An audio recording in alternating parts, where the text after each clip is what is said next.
Welcome to your own channel road to history. आज के इस वीडियो में जो मैं हिस्ट्री ऑनर्स बीए ऑनर्स का सीरीज चला रहा हूं, उसी सीरीज में decline of Harappan civilisation, Harappa सभ्यता का पतन या अंत, जो एक टॉपिक है उस पर बात करेंगे। हम यह भी देखेंगे कि क्या सच में हड़प्पा सभ्यता का पतन हुआ या माइग्रेशन हुआ। इस चीज़ को हम जस्टिफाई करने का प्रयास करेंगे, उसको जांचेंगे। विभिन्न जो आर्कियोलॉजिस्ट हैं, इतिहासकार हैं, उनके जो मत हैं, उस पर हम बात करेंगे। कोई भी सभ्यता, खासकर प्राचीन सभ्यता के ऑरिजिन और डिक्लाइन, ये दोनों अचानक नहीं होता और ये दोनों डिबेट का विषय होता है। इसके बारे में कुछ भी सही ढंग से निर्धारित करना इतना आसान नहीं होता है। फेयर सर्विस की अगर हम बात करें तो फेयर सर्विस जो एक स्कॉलर हैं, उनका कहना है कि नागरिक जो सभ्यता होती है, अर्बन सिविलाइजेशन जो होती है, उसमें यथास्थिति बनाए रखने के लिए एक बैलेंस की, एक संतुलन की जरूरत होती है। जब तक वो संतुलन बना रहता है तब तक तो वो सभ्यता सुचारू रूप से चलती रहती है, और जैसे ही वो संतुलन बिगड़ने लगता है तो बहुत सारे ह्रास के लक्षण, डिग्रेडेशन के चिन्ह हमको दिखने लगते हैं और सभ्यता का पतन होने लगता है। व्हीलर ने भी यह दर्शाया है कि किस तरह से बाद के दिनों में हड़प्पा सभ्यता में हमको डिग्रेडेशन नजर आता है। कैसे जो सड़कें बनी थी वो अब सीधी नहीं थी, जिगजैग थी। मोहनजोदाड़ो में ये देखा गया कि जो बाद में मकान बने हैं, घर बने हैं, वो सही ढंग से नहीं बने हैं। इसमें दिखाया गया है या बताया गया है स्कॉलर के द्वारा कि धीरे धीरे जब जनसंख्या बढ़ने लगी तो जो टीला का क्षेत्र था, गढ़ी का क्षेत्र था, उस पर विस्तार की आवश्यकता थी, लेकिन उसकी एक लिमिटेशन थी, बहुत ज़्यादा विस्तार नहीं किया जा सकता था। जो निचला शहर था वहाँ बाढ़ की संभावना ज़्यादा रहती थी, इसलिए वहाँ कंस्ट्रक्शन का काम ज़्यादा नहीं हो रहा था। तो गढ़ी के क्षेत्र में ही जो पहले से मकान थे या घर थे, उन्हीं में डिवीजन शुरू कर दिया गया, छोटे छोटे कमरे बनाए जाने लगे, क्योंकि बढ़ी हुई जनसंख्या को उसी में एब्जॉर्ब करना था, उसी में उनको सेटल करना था। जो पुराने मकान थे उन्हीं के ईंट को रीयूज किया जाने लगा, जो पूर्वजों के खंडर थे वहाँ बनाए जाने लगे। तो इस तरह से हम देखते हैं कि एक डिग्रेडेशन हमको नजर आता है। जो टीला का क्षेत्र है, ग्रेनरी का क्षेत्र था, वहीं पर ग्रेनरी से ऊपर 9.1 मीटर ऊंचाई पर या उसके आसपास की ऊंचाई पर एक फिर निम्न कोटि के निर्माण का हमको प्रमाण मिलता है कि निम्न कोटि के मकान वगैरह बनाए गए हैं। तो ये दिखाता है कि किस तरह से जो बाद का पीरियड है हड़प्पन सिविलाइजेशन का, उसमें एक डिग्रेडेशन हो रहा था, और शहरों जो टाउन प्लानिंग है उसमें डिग्रेडेशन हो रहा था। तो ये डिग्रेडेशन जो है वो कुछ इतिहासकारों के अनुसार बाद में सभ्यता को पतन की ओर ले जाता है। तो ये तो एक पहला कारण माना जाता है। दूसरा, बहुत सारे लोग जो हैं वो नदियों के जो मार्ग बदलने की एक प्रथा है, या प्रथा नहीं, जो नदियां मार्ग बदलते रहती हैं, उसको भी सिंधु घाटी सभ्यता के पतन का कारण मानते हैं। इतिहासकारों का मानना है कि जैसे हड़प्पा जो है वो पहले रावी नदी के किनारे थी। रावी नदी बाद में हड़प्पा से 6 मील दूर चली गई। अब ये नदियों का दूर जाना, या अगर हम रावी नदी की बात करें, वो दूर जाना कई चीज़ों को प्रभावित किया। जैसे जल का स्रोत समाप्त हुआ, सिंचाई का स्रोत समाप्त हुआ, इवन व्यापार होता होगा उस मार्ग से, तो वो व्यापार का जो एक फायदा था वो समाप्त हो गया। तो ये नदी का मार्ग बदलना जो है वो भी एक पतन का कारण इतिहासकार मानते हैं। डेल्स जो है, डेल्स महोदय, वो कालीबंगा का सर्वेक्षण करता है, और कालीबंगा का सर्वेक्षण करने के बाद उन्हें ये जानकारी मिलती है कि कालीबंगा भी घग्गर नदी के मार्ग बदलने के कारण उसका पतन हुआ। तो कुछ इतिहासकारों का कहना है, ये 2 उदाहरण है, और भी सारे उदाहरण मिलेंगे, जो भी नगर नदियों के किनारे हैं उनमें से बहुत सारी नदियां जो है वो अपना मार्ग परिवर्तित कर दी। किसी कारण से, या तो भूकंप आ गया उस वजह से मार्ग परिवर्तित हो गया, या अन्य कारणों से मार्ग उनका परिवर्तित हो गया। उस जल स्रोत के अभाव में जो है वो सिंधु सभ्यता या हड़प्पा सभ्यता का पतन हो गया, ऐसा माना जाता है। सिंधु सभ्यता और मेसोपोटामिया से जो साक्ष्य मिले हैं, उन साक्ष्यों के आधार पर यह भी जानकारी मिलती है कि सभ्यता के अंतिम समय में जो एक व्यापार होता था मेसोपोटामिया के साथ, उसमें भी ह्रास के लक्षण नजर आए। नेचुरल है, जब व्यापार में ह्रास हो रहा था तो इसका मतलब है कि आर्थिक समृद्धि में ह्रास हो रही होगी, या जो ट्रेड सिस्टम था वो खत्म हो रहा था, व्यापारी खत्म हो रहे थे, और यह भी एक पतन का कारण रहा होगा। यह भी माना गया है कुछ इतिहासकारों के द्वारा कि वो जो वहाँ की जो जातीय संरचना है, या जो वहाँ का स्ट्रैटिफिकेशन था समाज में, तो में भी ऐसा भी हुआ होगा कि कुछ विद्रोह हुए होंगे, कुछ एक्सप्लॉयटर क्लास होंगे, कुछ वर्ग होगा ऐसा जिसका एक्सप्लॉयटेशन हो रहा होगा, और कुछ विद्रोह हुए होंगे उस एक्सप्लॉयटर के खिलाफ। तो ये भी एक मानना है लोगों का कि ये भी एक कारण हो रहा होगा, या राज दरबार में षड्यंत्र की भी बातें की गई है कि में भी कुछ षड्यंत्र हुआ होगा, जो भी राजतंत्र या राज व्यवस्था या जिस तरह की भी प्रशासनिक व्यवस्था उस समय रही होगी, तो एक राजकीय षड्यंत्र की भी बात की गई है। किसानों के विद्रोह की भी बात कुछ लोग कहते हैं कि ऐसा हो सकता है, संभावना हो कि इस तरह का कोई विद्रोह हुआ हो जिससे कि इस सभ्यता का पतन हो गया। कुछ इतिहासकार जल प्लावन को भी एक कारण मानते हैं। उनका कहना है कि नदियां जो थी उनका जल स्तर धीरे धीरे ऊपर उठता गया। नदियों के द्वारा जो मिट्टी बहा कर लाई जाती थी, उस मिट्टी से धीरे धीरे क्या हुआ कि उसके तल में सिल्ट जमा होते गए, और धीरे धीरे जल स्तर बढ़ता गया, और जल स्तर बढ़ता गया तो वो धीरे धीरे आसपास के जो एरिया थे उस सभ्यता के, उसको जल प्लावित होने लगा, और इस वजह से भी सभ्यता के पतन की बात कुछ इतिहासकारों के द्वारा की गई है। डेल्स ने तो कुछ नगरों का सर्वेक्षण किया है, जैसे सुत्का जेंडोर, सुत्का कोह और बालाकोट। उनका कहना है कि ये तीनों जो नगर थे पहले समुद्र के किनारे थे, बाद में ये समुद्र से दूर हो जाते हैं। जैसे सुत्का जेंडोर जो है वो 56 किलोमीटर दूर हो जाता है, सुत्का कोह 13 किलोमीटर दूर हो जाता है, बालाकोट 19 किलोमीटर दूर हो जाता है। तो जो एक पहले समुद्र के किनारे होने के कारण ये एक महत्वपूर्ण व्यापारिक स्थल हुआ करते थे, व्यापार की जो सुविधाएं मिला करती थी वो सुविधा अब दूर हो गई, वो सुविधा नहीं मिल पा रही थी क्योंकि वो अब समुद्र से दूर हो गए। तो ये भी जो है एक बहुत बड़ा कारण है हड़प्पा सभ्यता के पतन का, डेल्स के अनुसार। अब कुछ इतिहासकार ऐसे भी हैं जो महामारी की बात करते हैं, मलेरिया की बात करते हैं, और कहते हैं कि इस वजह से बहुत बड़ी जनसंख्या समाप्त हो गई, और इस महामारी की वजह से भी इस सभ्यता का पतन हो गया। बाढ़ की थियरी भी एक इम्पॉर्टेंट थियरी मानी जाती है इस सभ्यता के पतन में, क्योंकि मैक्सिमम जो नगर हैं वो किसी न किसी नदी के किनारे थे, और माना यह गया कि बाढ़ प्राय आते होंगे, और उस बाढ़ की वजह से बहुत बड़ी जनसंख्या तबाह होती होगी, और बाद में धीरे धीरे ये सभ्यता के पतन का कारण बना।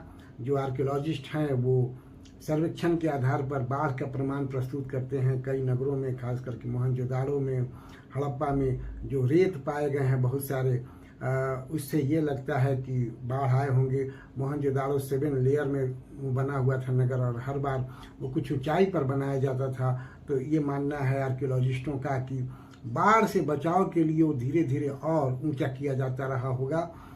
और ये अलग बात है कि बाढ़ पूरे नगर को तो नहीं डुबा देता होगा, लेकिन बहुत बड़ा क्षेत्र जो है वो बाढ़ की वजह से डूब जाता होगा, और जो सामान्य जन है वो तो उन तकलीफ़ों को झेल लेते होंगे, वहीं रहते होंगे, वो छोड़कर नहीं जाते होंगे। लेकिन जो धनाढ्य लोग थे, संपन्न लोग हैं, वो जब तक बाढ़ रहती थी तब तक वो कहीं और चले जाते थे, और जब फिर स्थिति सामान्य हो जाती थी तो वापस आ जाते थे। लेकिन ऐसा भी हुआ होगा कि ये स्थिति बहुत दिनों तक प्रोलॉन्ग की होगी, बाढ़ की स्थिति बहुत दिनों तक रही होगी, तो वो जहाँ भी गए वहीं जाकर बस गए होंगे, फिर वो वापस नहीं आते होंगे। तो इस तरह की संभावना व्यक्त की जाती है कि जो बाढ़ है वो बाढ़ भी विभिन्न नगरों के विभिन्न अर्बन सेंटर्स को समाप्त करने में, उसके पतन में एक महत्वपूर्ण भूमिका निभाई होगी, ऐसा मानना है कुछ इतिहासकारों का। अब कुछ इतिहासकार ऐसे भी हैं जो ये मानते हैं कि बाहरी आक्रमण हुआ होगा और उस आक्रमण की वजह से इस सभ्यता का पतन हुआ होगा। टॉयनबी का कहना है कि हड़प्पा सभ्यता जो है वो धीरे धीरे एक प्रॉस्पेरस संपन्न सभ्यता हो रही थी, व्यापार बहुत विकसित था और व्यापारिक फायदे की वजह से वो संपन्न हुआ होगा। और जब सभ्यता बहुत संपन्न हो जाती है, प्रॉस्पेरिटी आ जाती है, तो लोगों में एक आलस्य आ जाता है, लोग लेजी हो जाते हैं और उनमें जो एक क्रिएटिविटी की क्षमता है वो धीरे धीरे समाप्त हो जाती है, वो आराम तलब हो जाते हैं, वो कुछ नया निर्माण करना नहीं चाहते हैं। तो ये तो एक लक्षण रहा होगा उस संपन्नता का, जिसकी वजह से कुछ नया निर्माण नहीं हो रहा था, क्रिएटिविटी नहीं आ रही थी और लोग आलस्य के अधीन होते जा रहे थे। तो ये भी सभ्यता के ह्रास में, उसके डिग्रेडेशन में एक योगदान तो देता ही है। साथ ही जो आक्रमण करता है, लुटेरे हैं, उनकी भी नज़र उस सभ्यता पर पड़ती होगी। और माना यह गया है कि बहुत सारे आक्रमण या बहुत सारे लूटपाट की घटनाएं हुई होंगी और बहुत सारे लोगों को लूटा गया होगा। कुछ जो जेवरात मिले हैं मोहनजोदाड़ो से, जो ज़मीन में गाड़े हुए मिले गए हैं, तो ऐसा मानना है आर्कियोलॉजिस्ट का कि इस लूटपाट से बचने के लिए ही लोग अपने जेवरातों को ज़मीन के अंदर गाड़ देते होंगे कि बाद में उसको हम निकाल लेंगे। तो ये इस घटना से हम इनकार नहीं कर सकते। हमको ये मानना पड़ेगा कि जो संपन्नता है वो भी इस सभ्यता के पतन में एक महत्वपूर्ण कारण रहा होगा। आक्रमणकर्ताओं को, लुटेरों को आकर्षित किया होगा और जिसकी वजह से एक डिग्रेडेशन या एक सभ्यता के पतन के राह पर यह सभ्यता चल दी होगी। इन्वेजन का जो थियरी है, बाहरी आक्रमण का, इसको व्हीलर एक अलग अंदाज में रखते हैं। उनका कहना है कि आर्यों के आक्रमण की वजह से भी इस सभ्यता का पतन हुआ होगा और इसके लिए वो कुछ प्रमाण भी देते हैं। पहला प्रमाण ये देते हैं कि जो कुछ नगर हैं, जैसे राणा गुंडई हुआ, ये सब जले हुए पाए गए। तो उनका कहना है कि आक्रमणकारियों ने आक्रमण किया होगा, लूटपाट किया होगा, आर्यों ने फिर जला दिया होगा। दूसरा वो कहते हैं कि इंद्र को पुरंद्र कहा गया है, अर्थात किला को तोड़ने वाला। और उस समय जो किला है वो हड़प्पा वासियों का ही था, गढ़ी पर रहते थे, फोर्टिफाइड सेटलमेंट था उनका। तो उसको तोड़ने के लिए ही इंद्र को पुरंद्र कहा गया होगा, उनका आह्वान किया होगा आर्यों के द्वारा, और आर्यों का जो आक्रमण हुआ होगा उससे इस सभ्यता का पतन हुआ होगा। एक और वो बात कहते हैं, ऋग्वेद में हड़यूपिया नामक शब्द मिलता है, तो उसको वो हड़प्पा से इक्वेट करते हैं और कहते हैं कि हड़प्पा पर आक्रमण हुआ होगा और इससे सभ्यता का पतन हो गया होगा। मोहनजोदाड़ो से 38 जो है वो नरकंकाल मिले हैं, स्केलेटन्स मिले हैं, जिनके गले पे कटे हुए का निशान है। इसको भी व्हीलर महोदय एक प्रमाण के रूप में प्रस्तुत करते हैं कि आर्यों ने आक्रमण किया होगा और मार दिया होगा लोगों को, और इस तरह से सभ्यता का पतन हो गया। तो यह भी आर्गुमेंट दिया जाता है लोगों के द्वारा। अब ये जो जितने आर्गुमेंट हैं, क्या सच में ये सही है? तो सर्वप्रथम अगर हम इस आर्यों के आक्रमण वाली बात की थियरी को देखें तो इसमें दो बातें हैं। पहला कि हड़प्पा सभ्यता का पतन या माइग्रेशन जो भी हुआ वो 1750 BC के आसपास हुआ, और आर्यों का जो यहाँ सेटलमेंट है, आगमन है, वो 1500 BC के आसपास है। तो एक लंबा गैप है। मान लें हम कि उसके पहले भी वो आते होंगे तो छोटे छोटे वेव्स में आते होंगे या छोटे छोटे ग्रुप में आते होंगे। तो कोई भी एक छोटा ग्रुप इतनी बड़ी सभ्यता का विनाश नहीं कर सकता। दूसरा, मोहनजोदाड़ो की जनसंख्या अंतिम फेज में 5000 थी और उस 5000 में 38 स्केलेटन पाना ये इस बात को साबित नहीं करता कि आर्यों ने आक्रमण किया और मार के लोगों को सभ्यता का पतन कर दिया। हो सकता है कि आपसी लड़ाई हुई हो या जो एक डाकुओं का हमला होता था, उन डाकुओं के द्वारा मार दिए गए हों लोग। इसको हम आर्यों के आक्रमण से हम नहीं जोड़ सकते। तो ये कहना कि आर्यों का आक्रमण इस सभ्यता के पतन का कारण बना, ये बहुत उचित जान नहीं पड़ता है। नंबर 1। नंबर 2, जो बाढ़ की बात की गई, नदी के किनारे जो रहते हैं लोग, वो बाढ़ का सामना करना जानते हैं। आज भी अगर हम देखें तो बहुत सारे क्षेत्र हैं, जैसे बिहार में कोसी नदी में बाढ़ आती है, प्राय असम में भी बाढ़ आती है, ब्रह्मपुत्र में। तो ऐसा नहीं है कि वो बाढ़ जो है वो सभ्यता का विनाश कर देती है। लोग उसका मुकाबला करते हैं। They know how to face the flood. उसी तरह से हड़प्पा सभ्यता के लोग भी जानते होंगे कि सब बाढ़ का सामना कैसे करना है। और मोहनजोदाड़ो में ही 7 लेयर्स ऑफ टाउन्स मिले हैं। इसका मतलब है कि वो बाढ़ का सामना करते थे और फिर से नगर बसा देते थे। तो अगर 7 बार वो बना सकते थे तो 8वीं बार भी बना सकते थे। तो ये बाढ़ जो है, नो डाउट इसने नुकसान किया होगा, लेकिन पूरी सभ्यता का पतन कर दे, ये बहुत सटीक नहीं लगता है। फिर जो महामारी की बात की गई है, महामारियों का सामना करना जो मानवीय सभ्यता है वो अच्छी तरह से जानता है। अगर हम वर्तमान फेज में कहें तो कोरोना जैसी महामारी का मुकाबला पूरा विश्व ने कर दिया, भारत ने भी किया, लेकिन इससे किसी भी जगह की कोई सभ्यता समाप्त नहीं हुई। तो ये मलेरिया या कोई भी महामारी किसी सभ्यता का अंत कर दे, ये बहुत सटीक नहीं लगता है। उसी तरह से भूकंप की थियरी भी कुछ लोग देते हैं। भूकंप जो है वो नुकसान करता है, लेकिन किसी सभ्यता को पूरी तरह से समाप्त नहीं कर सकता। भारत में भुज में, लातूर में बहुत भूकंप आए। नेपाल में हमेशा भूकंप आते रहता है। तो न नेपाल की सभ्यता समाप्त हुई है, न भारत की सभ्यता समाप्त हुई है। नो डाउट बहुत सारे लोग मारे जाते हैं, लेकिन पूरे सभ्यता का, पूरे संस्कृति का विनाश ये कर दे, इतनी क्षमता भूकंप में नहीं होती है। तो ये जो थियरी हैं सब, बाढ़ की थियरी, आर्यों के आक्रमण की थियरी, महामारी की थियरी, ये इन्होंने अपना एक परेशानी पैदा किया होगा। इनका थोड़ा मोड़ा रोल होगा जिससे लोग थोड़े छितर बितर हुए होंगे, कुछ लोग मरे होंगे, लेकिन सभ्यता को समाप्त कर दे, ये मानना सही नहीं लगता है। अब जो कुछ अलग बातें हैं, जैसे वातावरण में परिवर्तन होना, इकोलॉजिकल चेंज, इन्वायरमेंटल चेंज, आर्द्रता में कमी आना, जो मिट्टी की उर्वरता में कमी आना, इस पर कुछ बात अगर हम करें तो में भी कुछ कंक्लूजन निकले। ये सभ्यता जो बहुत विकसित थी और विकास के लिए अंधाधुंध बहुत सारे कार्य कर रही थी, वही इसके लिए घातक भी हुई। नॉर्मली ये देखा गया है कि जो भी मकान बने हैं वो बर्न्ट ब्रिक के बने हैं हुए हैं, पके हुए ईंट के बने हुए हैं। और जब ईंटों को पकाने के लिए हजारों लाखों टन लकड़ियों की जरूरत पड़ी हो, और वो लकड़ियां जो है वो जंगल से आते होंगे, तो धीरे धीरे जंगल का विनाश होने लगा। और जंगल का विनाश होने लगा तो वातावरण में परिवर्तन आने लगा, बाढ़ को रोकना मुश्किल हो गया, जो वर्षा टाइम टेबल, जो वर्षा एक समय पर, निर्धारित समय पर होती थी, वो कम होने लगी।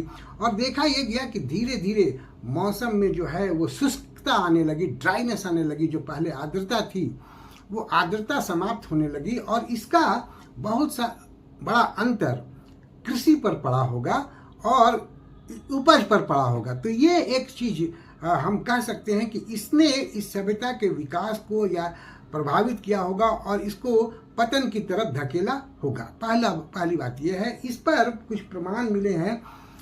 लखनऊ के एक संस्थान है बीरबल साहनी पूरा वनस्पति शास्त्र संस्थान, उसके गुरदीप सिंह ने राजस्थान के कुछ तालाबों का, कुछ क्षेत्रों का सर्वेक्षण किया है, उसके परागण का सर्वेक्षण किया है, और ये बताया है कि 3000 ईसा पूर्व से लेकर 1800 ईसा पूर्व तक का जो काल है, उसमें वातावरण में आर्द्रता बहुत थी, लेकिन 1800 ईसा पूर्व के बाद का जो काल है उसमें वातावरण में शुष्कता आने लगी, ड्राइनेस आने लगी।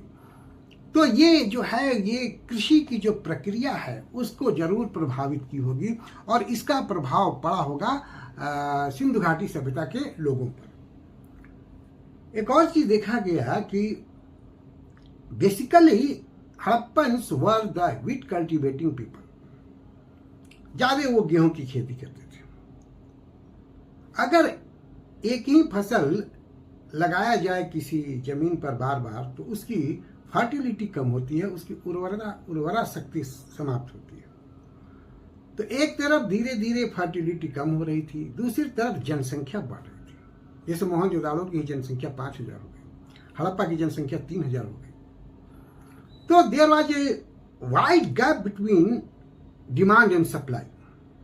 जनसंख्या को फीड करने के लिए ज्यादा उपज की जरूरत थी, फर्टिलिटी कम हो रही थी इसलिए उपज कम हो रही थी।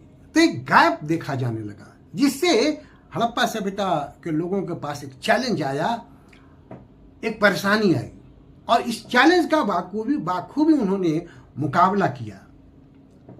जैसे लोथल से चावल की खेती के प्रमाण मिलते हैं, तो ऐसा लगता है कि जब उन्हें लगने लगा कि ये व्हीट कल्टीवेटिंग जो है वो नुकसानदेह है, कोई और फसल को लगाना चाहिए, तो शायद उन्होंने चावल की खेती प्रारंभ की और लोथल में उसके प्रमाण मिलते हैं।